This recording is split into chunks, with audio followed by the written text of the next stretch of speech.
From Hollywood, it's time now for...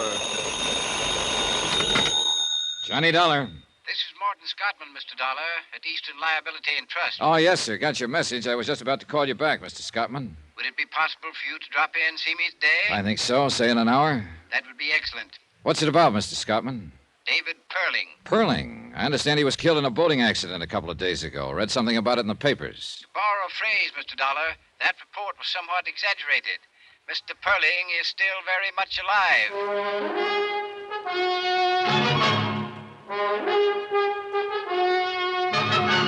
Tonight and every weekday night, Bob Bailey in the transcribed adventures of the man with the action-packed expense account, America's fabulous freelance insurance investigator. Yours truly, Johnny Dollar.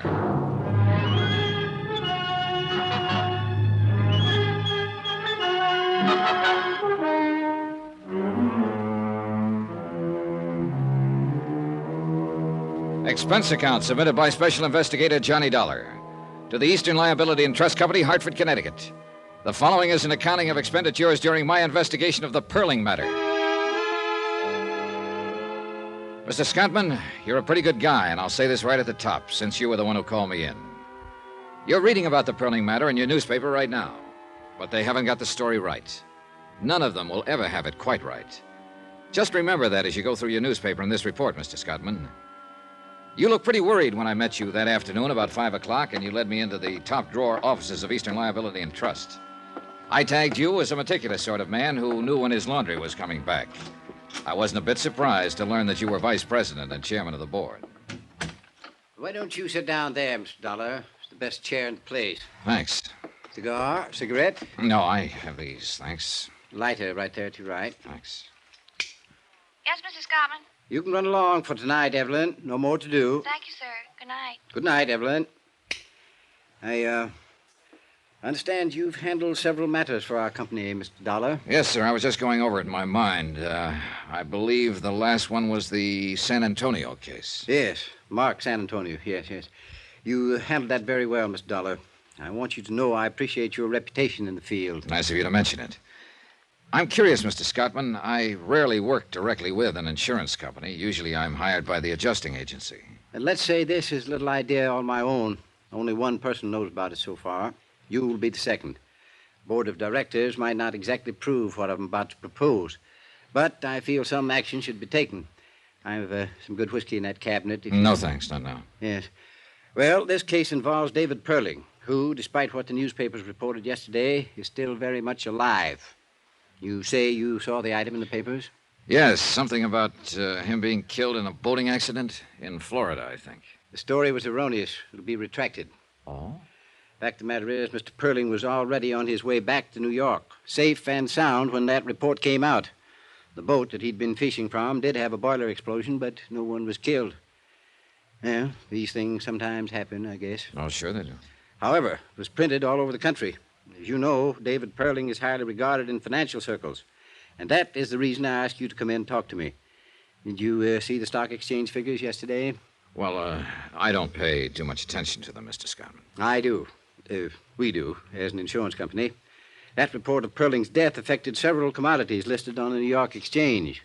Companies in which he holds varying positions. Positions that would, if, say, the report of his death were engineered for that specific purpose, allow certain people to risk very little money and make a great deal of money. Just a minute, sir. Certain people? Are you talking about Perling?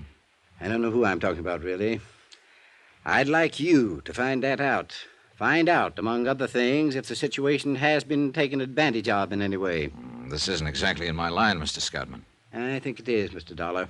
I'll come right out with it. Eastern Liability has considerable investment in some of the commodities that could be affected. We, or let's put it this way, I want to know where we stand. I want to know if we've been cheated or are about to be cheated. I had dinner with Morton Scottman at his club. He acquainted me with the several companies involved in the matter and supplied me with stock exchange information that would be valuable in making comparisons in case the action he anticipated ever happened. An hour later, I was at the airport. Expense account item 1, $123.69, airfare and incidentals from Hartford to Key West, Florida. I arrived at 4 o'clock in the morning, found a hotel, and had 6 hours sleep. At 11:30, I was standing in the office of a bluff, red-faced man named Peyton. He happened to be the managing editor of a newspaper. Yeah, all the way from Hartford, Connecticut, eh? Well, welcome to Key West. What can I do for you? Tell me about this story. A Perlin story, huh? Yeah. You a lawyer? No? You here to make trouble? Just find out something about how that story got into print, that's all. We're retracting today. What do you want us to do? Wear sackcloth and ashes? Well, I'm not here to file a suit. I just want some information about the story. You can sit down if you want to. All right, thanks. Find Gracie Edwards, will you? Right. Well, about like the newspaper story, except for the mistake. That was a pretty good-sized mistake, Mr. Peyton. Perlin was here for a week to 10 days. He had an idea he could catch some tarpon or sailfish. He chartered a boat called the Yatwacha day before yesterday. Just heading in for the landing, somehow the fuel ignited and she blew up. Everybody thought Perlin was still aboard her. Who was aboard her? It's the skipper. He came out of it all right. Harbor patrol boat picked him up. Go on. Everybody thought Perlin had been aboard as usual and was lost. The skipper wasn't in any shape to tell it differently then. After all, Perlin had been going out on her every day. We all knew that. Where was Perlin? He's sleeping in his room when all of this happened. Got up about 3 o'clock, checked out, took a train back to New York. Story come out in the evening edition. Your reporter, the one who wrote it up. I'd like to see him. It's a her. Well, how did she get the story? He was right there. Right where? What do you mean? Down at the sailfish landing when the Yatwacha come in. That a regular beat? Well, town this size, we don't have beats. But your reporter was there when the boat caught fire. Yeah. What's her name? Gracie Edwards. How long's she been a reporter? Couple of years, give or take a month. Hope you didn't come down here to run her over the coals. Oh, she's had enough of it, Dollar. From me. It's my job, not yours. Okay. Where do you eat lunch around here? Bluefin Bar and Grill, about a half block down this side of the street. Dipped beef and apple pie, if you like that kind of thing. Oh, hi, Gracie. This is Johnny Dollar. Gracie Edwards. Hello, Mr. Dollar. Hi. Mr. Dollar's come all the way from Hartford to ask you some question about the Perlin story, Gracie. You want to talk to him? Do I have to? Up to you, honey. Who are you? What do you want to know? I'm an insurance investigator. I want to know how the story got into print without being verified. Well, that's a straight enough answer. Who do you investigate your insurance for? Eastern Liability and Trust Company at the moment. Yeah, he's got business cards and everything. Yeah, he looks like he might do that kind of work. Well, if you're going to talk to him, find someplace else. I've got work to do. How about some lunch, Miss Edwards? How about that? Oh, get out. Expense account item 2, $2, 2 lunches for Gracie Edwards and myself at the Bluefin Bar and Grill. She was a short, stocky woman in her early 30s. She had a fresh-looking face and fiery red hair. She didn't strike me as the kind of reporter who'd make a bad mistake. I did it the way any cub would have, only worse. I had a 3 o'clock deadline. I wanted to make it. I could have waited till the skipper came to, said Perling wasn't aboard. I could have contacted Perling's hotel, found out he was safely there. I didn't do any of that. I just phoned in my story. You know the rest. Every wire service in the country picked it up. Guess I was lucky I wasn't fired. You want another glass of beer? No, thanks. You've been pretty nice. I'm sure you're not all insurance investigator. Notice I haven't asked you exactly what you're investigating. Yeah, I noticed that. You gonna tell me? Possibly. Right now, something worries me. You were down at the landing when the boat caught fire? Yeah. You go down there often? It's more or less my beat. Oh? What? I didn't think a reporter'd have a beat in a town this size. I said more or less. I like to go down there in mid-afternoon when the boats are coming back. The water's blue and fresh. Usually a good offshore breeze blowing. And if they caught any big fish, the flags are up. It's a place to go. I'm romantic. Good. Suppose we go there. 2:30 now. Ought to see some of those boats come in.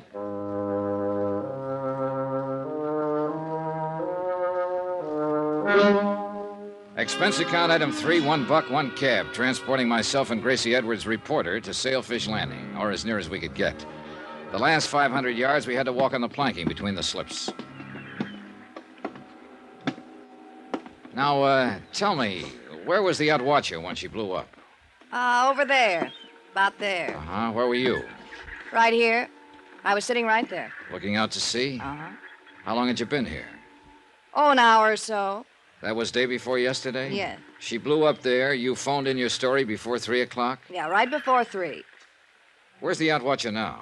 They raised her this morning, towed her over the repair docks. That's around the point. That's kind of funny. What's funny? Well, I guess I didn't hear it right. You saw her get in trouble. You were right here. Then you went and phoned in your story. That's right. Where'd you phone it in? What? Last phone I saw was at the tavern before we came on the docks. High heels running over these slips. Take quite a while to get to it. I used a phone in town. How'd you get there? Cab. You had one waiting?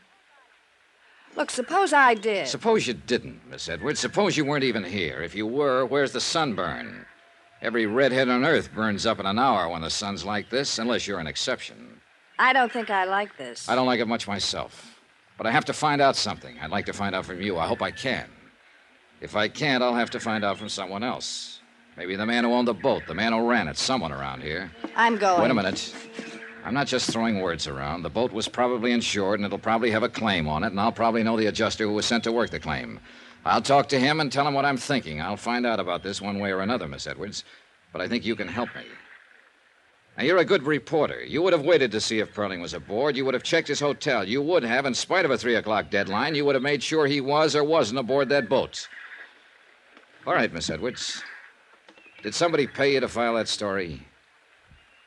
I just want to know that. Somebody paid me. Yes. Okay. I'll take you back now. We don't have to mention this again. Yeah, okay. In case it comes up, though, Yeah?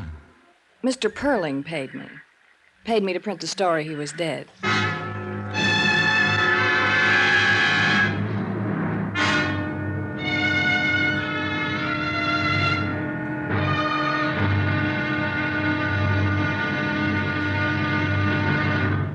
Now, here's our star to tell you about tomorrow's intriguing episode of this week's story. Tomorrow, the affairs of Wall Street follow the current trend in cheating and mayhem. Join us, won't you? Yours truly, Johnny Dollar.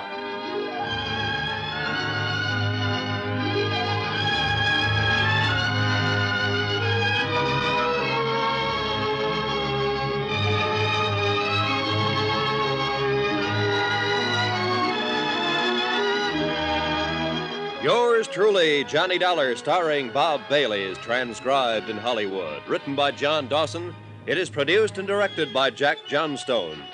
Be sure to join us tomorrow night, same time and station, for another exciting episode of Yours truly, Johnny Dollar. Roy Rowan speaking.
You've been listening to the OTR Gold Network.